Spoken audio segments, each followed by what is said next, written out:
Alright, so let's take a look at quadrilaterals.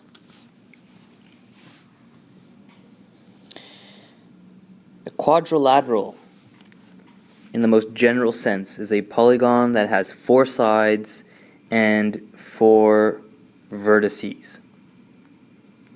And of course, 4 angles. The points A, B, C, and D are vertices. A vertex, vertices. Segments AB, BC, CD, and DA are the sides of this polygon, of this quadrilateral. We say that angles A and C, or B and D, are opposite. They're opposite angles.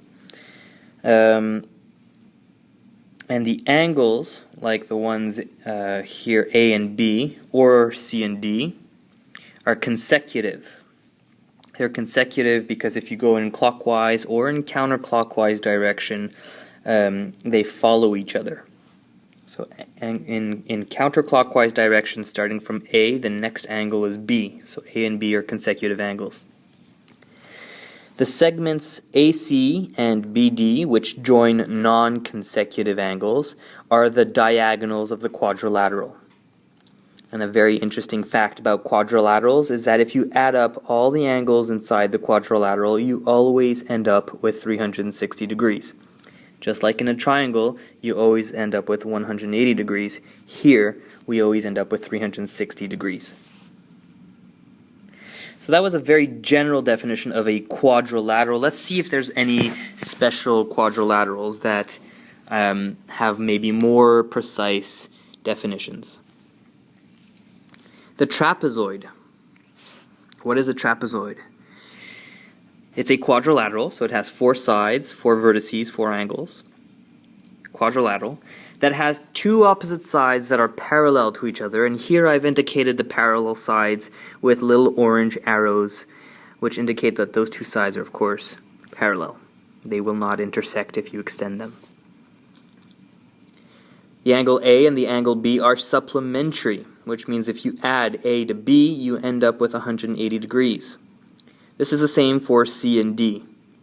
And you can prove this using alternate interior angles. The isosceles trapezoid.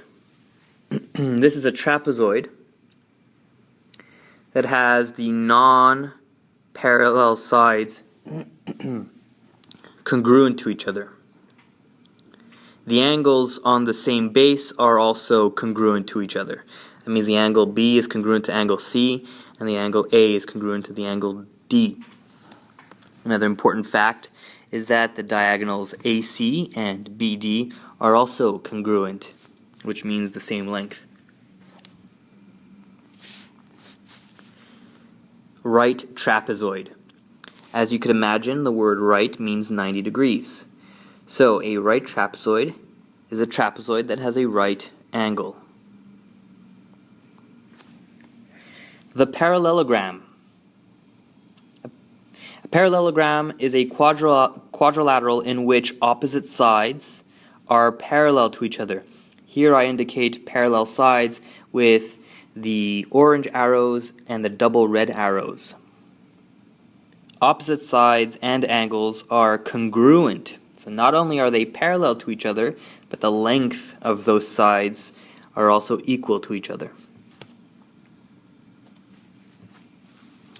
Consecutive angles are supplementary, which means if I add the blue angle to the green angle, I get 180 degrees. Again, this could be proven using the alternate interior angle theory. And finally, the diagonals of a parallelogram bisect each other, which means that the diagonals cross at a point that cuts each diagonal perfectly in half. The rectangle. The rectangle is a parallelogram. As you can see, the orange double arrows and red arrows indicate that opposite sides are parallel to each other and they are of the same length. What's particular about the rectangle is that the angles in this parallelogram are 90 degrees. The parallelogram, it's a parallelogram basically that has a right angle. Not only do the diagonals bisect each other here, but the diagonals are in fact congruent. That means the length of the diagonals are the same. The rhombus, also a parallelogram. This one, however, has 4 congruent sides. So not only are all the sides parallel, but the 4 sides are equal to each other. The diagonals cut each other at a 90-degree angle. They form a right angle, or you can say that they are perpendicular. Opposite angles are of course equal, and of course because it's a parallelogram, if you add the blue angle to the green angle, you get 180 degrees, which can be proven using the alternate interior angle theory. And famously, the square. A square is a rhombus whose angles are 90 degrees. What this means is a rhombus is a parallelogram with all sides equal length, or you can say that all the sides are congruent. The diagonals cut each other and bisect each other and are equal length.